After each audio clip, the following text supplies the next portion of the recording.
आज हम लोग जानेंगे, हमने पिछले वीडियो में किरातार्जुनीयम के प्रथम सर्ग का 9 से 10 तक के श्लोकों को मैंने देख लिया है। अब हम लोग जानेंगे 11 से लेकर के 20 तक के श्लोकों को हम लोग जानेंगे।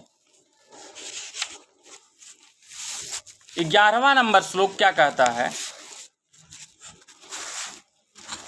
आसक्त माराध्यतो यथा यरथ विभज्य भवक्तया संपक्षपातय गुणानो राग आदेव शक्षमेवानन बाधते यस्य त्रिगुणः परस्परम। भावार्थ क्या कहता है? भावार्थ कहता है कि इस पद में सुयोधन के धर्म, अर्थ और काम के निर्विरोध विस्तार का वर्णन किया गया है। इसमें कहता है कि इस पद में सुयोधन के धर्म, अर्थ और काम के निर्विरोध विस्तार का वर्णन किया गया है। अर्थात धर्म, अर्थ, काम का स्वरूप के अनुसार विभाजन करके सब पर समान पक्षपात पूर्ण आसक्ति से किसी एक में विशेष रूप से लिप्त ना होकर सेवन करने वाले इस सुयोधन के धर्म, अर्थ तथा काम तीनों का समूह उसके गुणों के अनुराग के कारण मित्रता सी प्राप्त करके अर्थात सामंजस्य के साथ एक दूसरे की वृद्धि में बाधा नहीं पहुंचाता है। यह 11 श्लोक का भावार्थ था। अब हम लोग जानेंगे 12 श्लोक।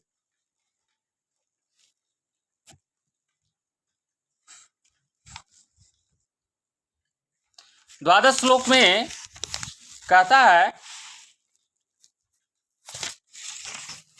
कि निरत्ययं सामनादान वर्जितं नाभोरे दानं विरहय सत्ये क्रयाम् परवर्तते तस्य विशेषशालिनी गुणानुरोधेन विना न सत्यक्रिया।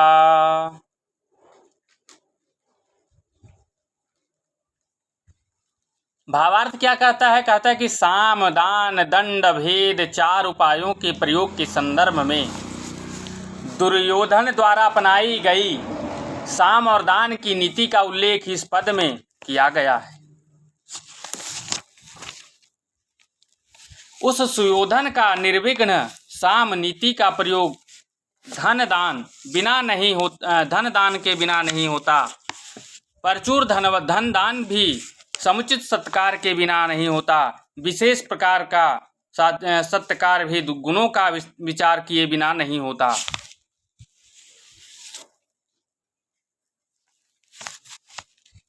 अर्थात वह जिसे प्रचुर धन देता है उसका सत्कार भी करता है, और जब किसी का विशेष सत्कार करता है तब उसके गुणों का भी विचार करता है। 4 उपाय माने गए हैं। कभी कभी माया, उपेक्षा, इंद्रजाल या मंत्र औषध तथा इंद्रजाल 3 और उपाय कहे गए हैं। इस पद में एकाम्बली अलंकार है। एक बात को छोड़कर आगे पदार्थ का विशेषण दिया गया है। अगला हम लोग जानेंगे 13वां श्लोक क्या कहता है, सुनिए। वसुनी वाक्षण वसी नामान्यूना स्वाधर्मम् एत्यवेव निवृत्त कारणः गुरुपदिष्टेनारिपौसुते अपीव निहन्ति दण्डेन साधर्मविश्लवम्। भावार्थ क्या कहता है? इस पद में दुर्योधन की दंड नीति का एवं निष्पक्ष न्याय प्रियता का उल्लेख है। अपराध करने पर शत्रु या स्वयं अपने पुत्र को भी वह दंड देता है।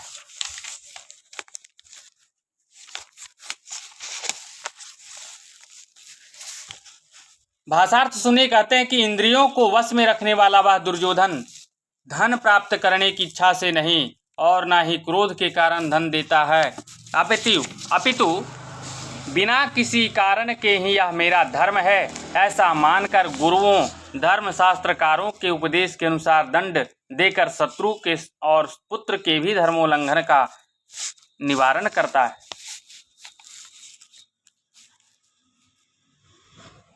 अगले श्लोक को देखेंगे, 14वें नंबर श्लोक को देखेंगे।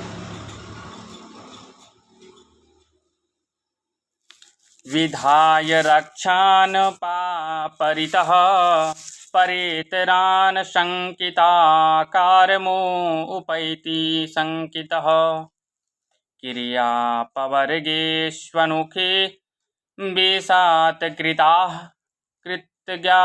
कृतज्ञताम् अस्य वदन्ति संपदः। भावार्थ क्या कहता है कि दुर्योधन की रक्षा व्यवस्था और भेद नीति का वर्णन करते हुए कवि ने यह बताया है कि दुर्योधन रक्षकों को नियुक्त करके भी उन पर सत्कृतापूर्ण दृष्टि रखता है और सेवकों को पुरस्कार भी देता है।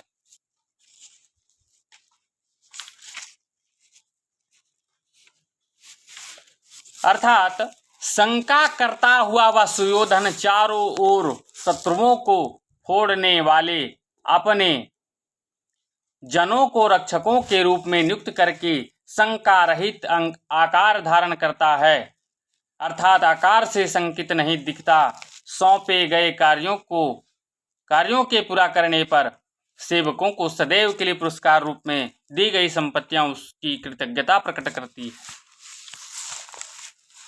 15वां श्लोक को देखते हैं। अनारतं तेन पदे सुलंबिता विभज्य स सम्यग् विनियोग सत्क्रियः फलन्तयोपाय परिबृहेताय यतिरूपेत्य संघर्षं विवार्थ संपदः। भावार्थ को समझते हैं। भावार्थ क्या कहता है कि दुर्योधन ने सभी उपायों का समुचित विनियोग किया है। दुर्योधन ने सभी उपायों का समुचित विनियोग किया है, जिसके परिणाम स्वरूप उसकी सभी संपत्तियां होड़ लगाकर बढ़ रही है। अर्थात उसके द्वारा उचित स्थानों पर समुचित विभाग करके पहुंचाए गए अर्थात प्रयुक्त विनियोग द्वारा सुंदर ढंग से समाधृत साम दान दंड भेद आदि उपाय मानो परस्पर होड़ सी लगाकर भविष्य में उत्तरोत्तर बढ़ने वाली स्थायी धन संपत्तियां निरंतर उत्पन्न कर रहे हैं।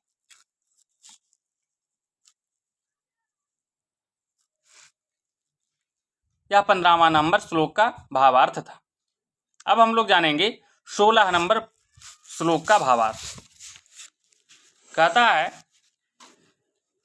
कि अनेक राजन्य रथा यस्वंगकुलं तदेयमास्थान निकेतनाजिरं नयत्ययुग्मं यक्षात् गंधीराद्रतां भीरसं निरिपोपायन दंतिनां मदः। भावार्थ क्या कहता है कि इस पद में दुर्योधन की अर्थ संपत्तियों का उल्लेख करते हुए उपहार में प्राप्त हाथियों एवं घोड़ों से उसके महल के आंगन को परिपूर्ण बताया गया है।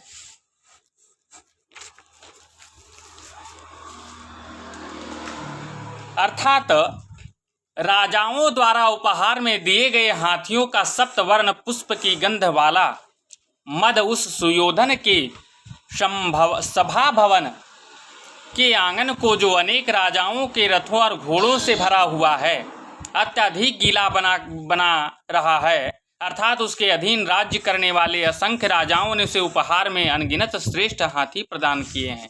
किसे? दुर्योधन को। अगला नंबर हम लोग 17वां नंबर श्लोक को जानते हैं। कहता है सुखेन लभ्या दद्यतः कुशेवलैर्केष्टपच्चय एव सस्य संपदः वितन्वते क्षेममदेवा मातृकाश्री चिराय तस्मिन् कुर्वश्च का सती। भावार्थ क्या कहता है? कहता है कि इस पद्य में जनता की खुशहाली खेती की समृद्धि तथा किसानों के सुख का उल्लेख कर उसके प्रजा पालन की दक्षता वर्णित की गई है।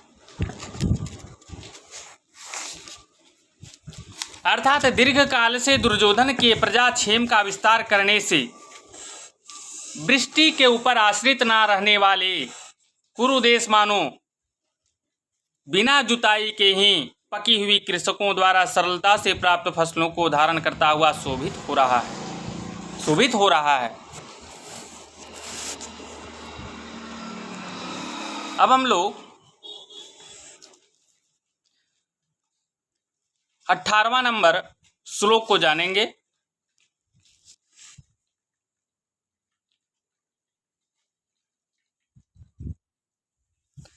कहता है कि उदार कृतेरुद्रयं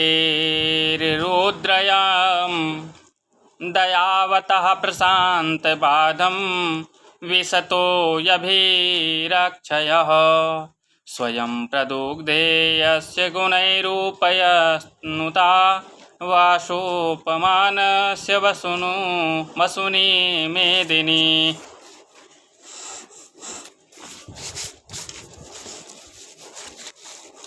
भावार्थ क्या कहता है कि यशस्वी एवं दयावान सुयोधन के गुणों से प्रसन्न होकर मानो पृथ्वी अपने आप सभी धनों को उत्पन्न कर रही है।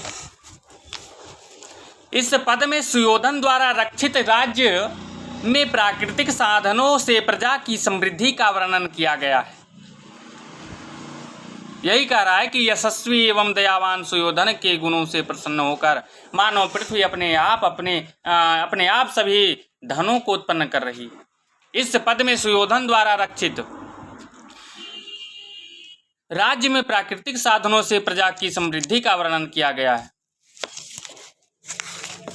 अर्थात महायशस्वी दयालु एवं चारों ओर से सुरक्षा द्वारा निर्बाध उन्नति करने वाले कुबेर सदृश सुयोधन के गुणों से द्रवित पृथ्वी एक गौ की तरह स्वयं धनों को उत्पन्न करती है। अब हम लोग 19वां नंबर श्लोक को जानते हैं।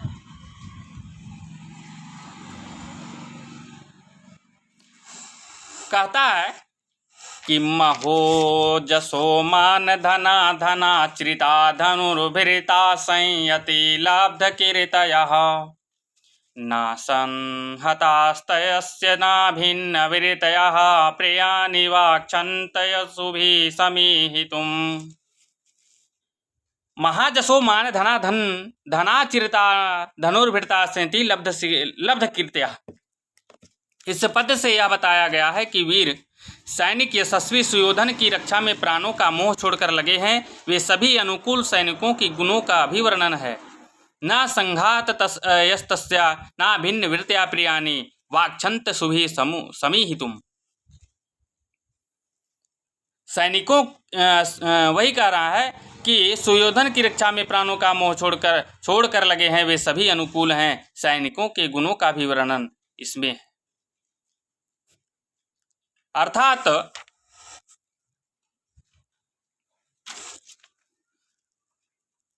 अत्यंत बलशाली मनस्वी धनदान द्वारा संतुष्ट युद्ध में प्रख्यात धनुधारी योद्धा जो परस्पर स्वार्थवश मिले हुए नहीं हैं और ना परस्पर विरोधी कार्य करते हैं, प्राणों से उस सुयोधन के प्रिय कार्य करने के लिए प्रयत्नशील रहते हैं जो उसके सैनिक हैं।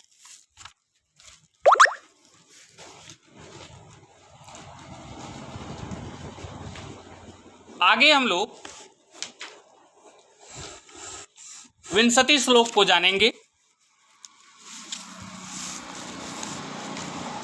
श्लोक क्या कहता है सुनिए।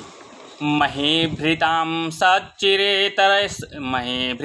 सच्चिरितैश्चरै क्रियाः सावेदनिशेषं शेषितक्रियाः महोदयेय तस्य हितानुबन्धिभिः